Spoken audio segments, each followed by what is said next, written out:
Good afternoon, everyone. I'm Philip Cosgrave, Yara's Grassland agronomist. I'd like to welcome all our retail partners who have taken the time out to join this Nutrients Action Programme update in conjunction with CAFRE. We're very happy to be joined by Aoibhinn McMullen, Senior Agricultural Technologist at CAFRE, who will be presenting this update today. This is a great opportunity at the beginning of a new season for us to reacquaint ourselves with the background of why we have an NAP and how these regulations apply to farmers.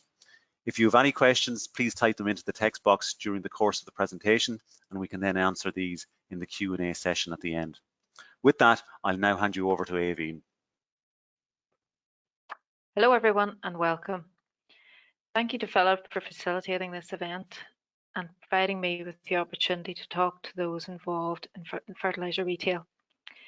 My role in CAFRE, along with a team of technologists, is to provide advice to farmers and help them to comply with the Nutrients Action Programme or nitrates regulations.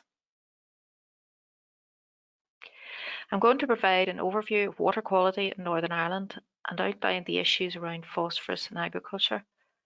I'll cover the NAP regulations relevant to the use of fertilisers and then focus on the requirements around fertilisation plans and highlight some areas of best practice. Looking at water quality, farming has a big influence on water quality through crop and livestock production and the application of fertilisers. Nutrients can enter rivers and lakes directly or be carried via runoff from the land through natural and man-made drainage systems or leach through the soil profile into groundwater. Care must therefore be taken in the management of nutrients, in particular nitrogen and phosphorus. The Water Framework Directive is the overarching EU legislation setting targets for water quality for member states. This has been transposed into UK law following Brexit. Each year, NIA tests 450 river bodies in Northern Ireland, reporting every 3 years. In 2015, 147 or 33% of our river water bodies were classified as good or high status. This fell slightly to 31% in 2018 due to an increase not in nitrogen but in soluble reactive phosphorus. In 2021, no river water bodies achieved good or high status, and this was due to significant changes in monitoring and overall classification used. As you're all aware, phosphorus is essential for plant growth. Phosphorus is responsible for rooting and tillering of a plant and is very important in early plant life. Looking at the picture on the screen, you can see the plants that received 0P have stunted growth, poor root structure and are underdeveloped, compared to the plants which received 20 kilograms of P per hectare with nice, strong and deep root structure and healthy tillering. From AFBI research, we know that in Northern Ireland it is estimated that over 60% of our soils are oversupplied with phosphorus. Excess phosphorus is lost either through overland flow in solution or through sediment loss, where excess phosphorus attached to soil particles are carried to our waterways. Phosphorus has become a key issue in Northern Ireland waterways in recent years. Out of the Water Framework Directive, we have the Nitrates Directive. The original purpose of this legislation was to improve water quality by protecting against pollution caused by nitrates. The introduction of the Nitrates Action Programme in 2007 led to significant improvements by promoting better management. The current Nutrients Action Programme now incorporates phosphorus regulations and therefore assumes the term Nutrients Action Programme. There are a number of key measures within the Nutrients Action Programme, and I'm going to highlight those relevant to fertiliser use and nutrient management. It's important to remember that the Nitrates Directive underpins one of the cross-compliance statutory requirements. Therefore, for farm businesses claiming payments under area-based schemes, non-compliance with the NAP regulations is a breach of cross-compliance and may lead to a penalty or reduction in payments.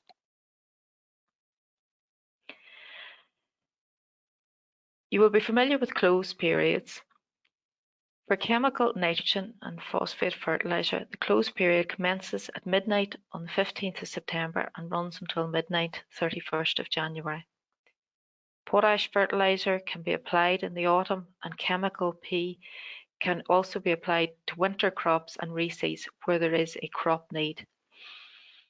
The closed period for slurry starts on the 15th of October and for farmyard manure on the 31st of October, with both ending on the 31st of January, and we're now approaching that time of year. Touching on storage capacities, cattle and sheep farms require 22-week storage and pig and poultry farms 26 weeks. In terms of land application, all fertilisers, whether it be manures or chemical fertilisers, should be applied as accurately and uniformly as possible. They should not be applied to waterlogged, snow-covered or frozen soil. Where land is steeply sloping, a risk assessment should be carried out before spreading to determine if there is a risk. And spreading should not take place if heavy rain is forecast in the next 48 hours. For chemical fertiliser, a 2-metre buffer zone or no spread area should be observed along all waterways, for example streams, rivers, shucks, etc. For organic manures, the maximum application rate for slurry is 50 cubic metres per hectare or 4,500 gallons per acre, with a minimum interval of 3 weeks between applications. Buffer zones or no spread areas should be 10 metres from watercourses, 20 metres from lakes, and 50 metres from springs. These distances should be increased from 10 to 20 metres from waterways and 20 to 30 metres from lakes, and maximum rates are reduced to 30 cubic metres per hectare or 2,700 gallons per acre from the 30th of September to the 15th of October, the 2-week period prior to the start of the closed period, and for the full month of February after the closed period has ended. In terms of equipment, from 2020, anyone spreading anaerobic digestate must use low emission slurry spreading equipment. Last year, this was extended to slurry contractors, and from February this year, farms with 200 or more cattle livestock units and pig farms with a total annual livestock manure nitrogen production of 20,000 kilograms or more from pigs again must use low emission slurry spreading equipment. Now turning to nutrient limits for both organic and inorganic manures.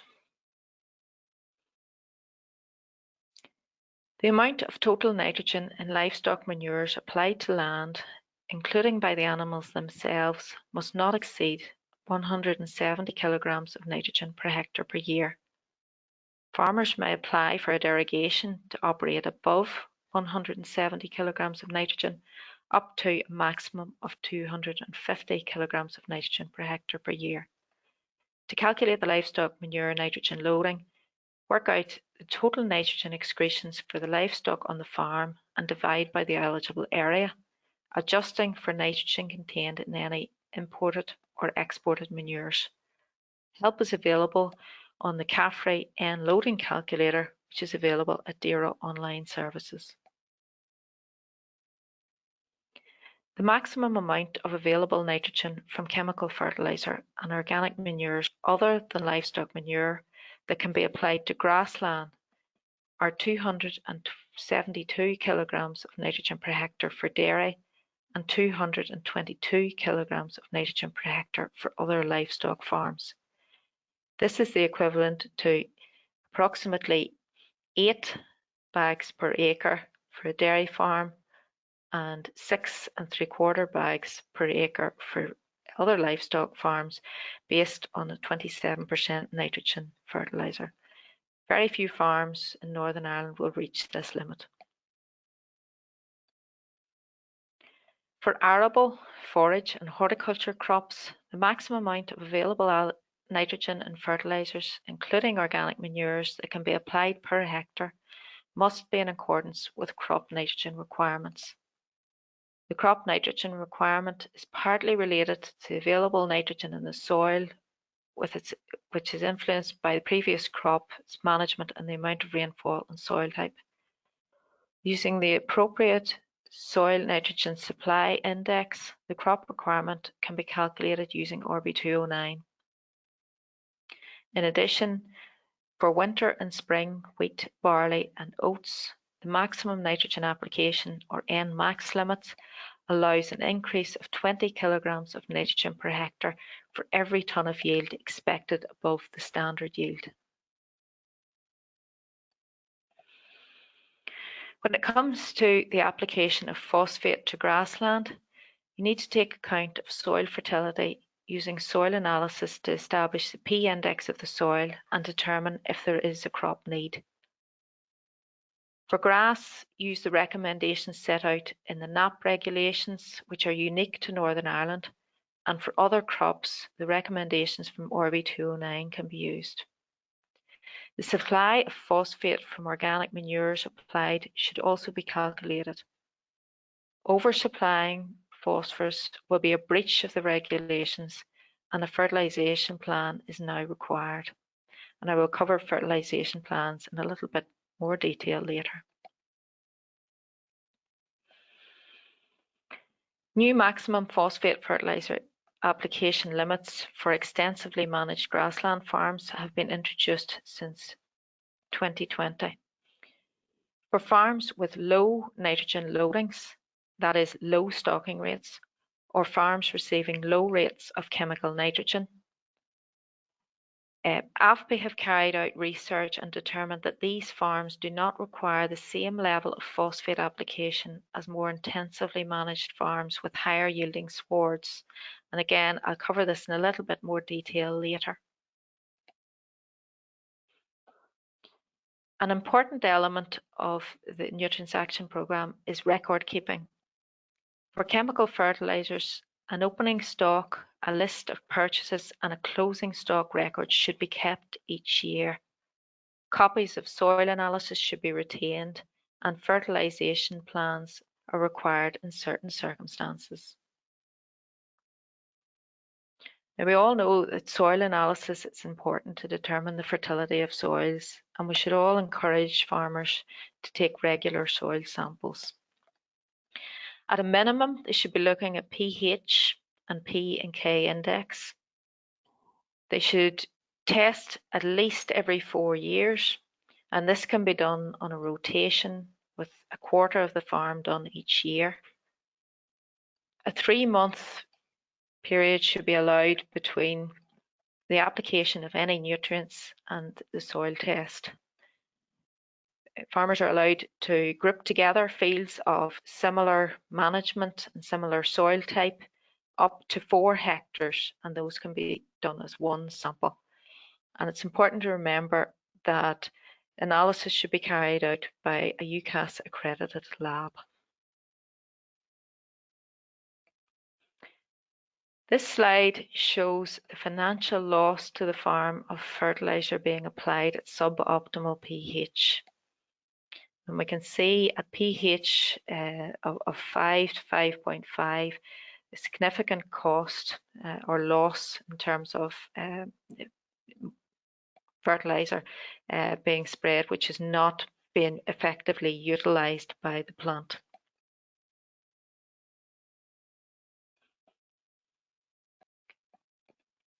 From January 2020, it has become a requirement to keep a fertilisation plan if applying chemical phosphate fertiliser to grassland, all farms using phosphorus-rich manure, and all farms applying anaerobic digestate. Phosphorus-rich or P-rich manures includes pig farmyard manure and the solid portion of separated pig slurry, adult poultry systems such as broiler breeders and pullets and layers, duck manure and digestate. A fertilisation plan should contain at a minimum the size of the land area. A number of fields can be grouped together if they are under the same cropping regime or of the same type and have the same soil P index. The crop type should be noted along with the results of the soil P test, and crop requirement should be calculated. The amount of any organic manure or chemical P fertiliser to be applied should be noted, and the total P applied should be recorded.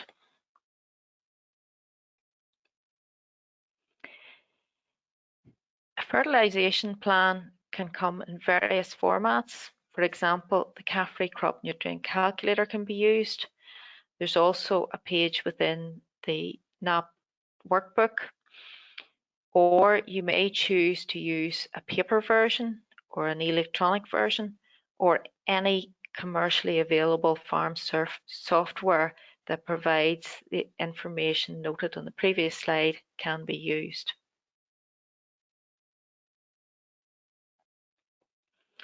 The CAFRE crop nutrient calculator, however, is the preferred version and will satisfy all the requirements under the NAP regulations. The CAFRE crop nutrient calculator can be accessed through the government gateway and DAERA online services. This is an example of a crop nutrient report that's provided by the calculator, and as you can see, all the information required is displayed on one page. This is a quick and easy to use system which does all the calculations for the farmer. Moving on to extensively managed grassland. And the first question for any farmer should be, is my grassland intensive or extensive? So firstly, looking at the end loading, is the end loading for the farm less than 120 kilograms of nitrogen per hectare per year? If the answer is no, second question then, are you applying less than 60 kilograms of chemical nitrogen per hectare per year to your grassland?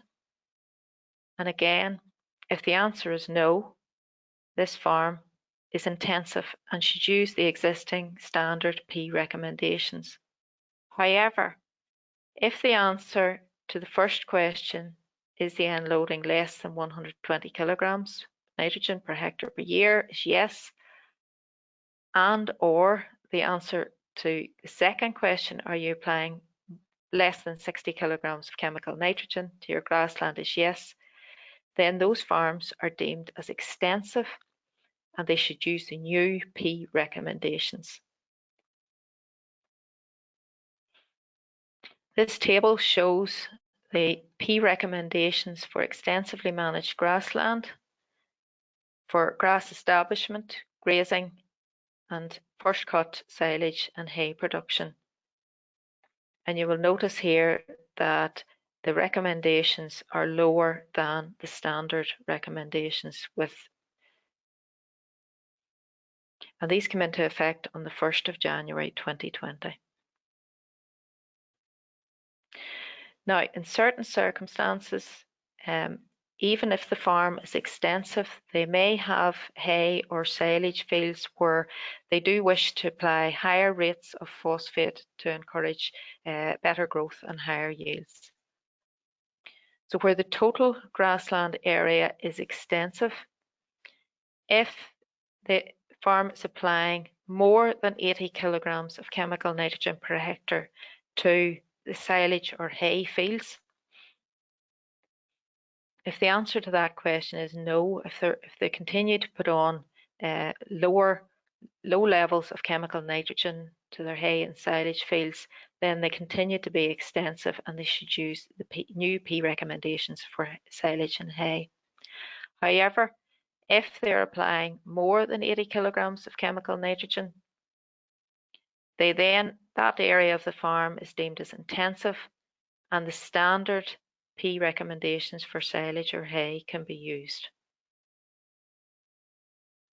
And you can see here Table 1 is the recommendations for extensively managed grassland, and then Table 1A for intensively managed silage or hay on an extensively managed grassland farm. And again, that all come into effect on the 1st of January 2020. So how do we calculate N applied per hectare? In this example, a 46-hectare farm with sucklers and sheep applies 7.5 tonnes of a 27% nitrogen type fertiliser on 40 hectares of grassland.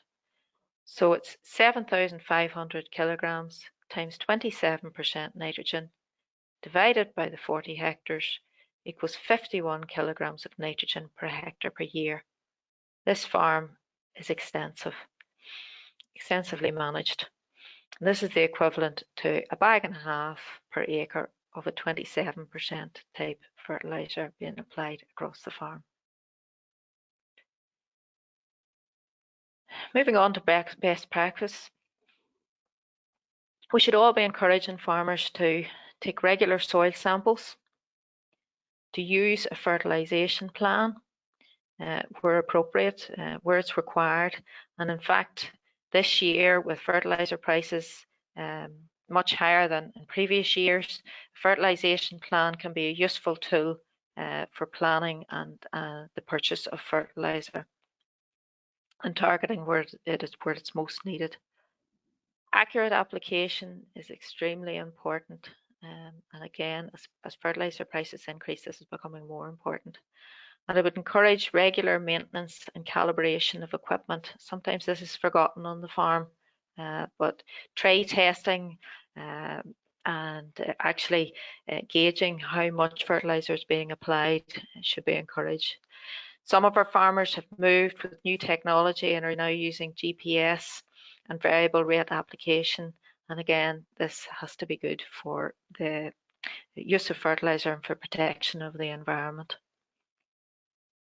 And folks, that's me finished. Thank you very much, and I look forward to your questions. Thank you, Aoibhinn, for that very informative presentation, and we'll go straight into the questions and answer session now.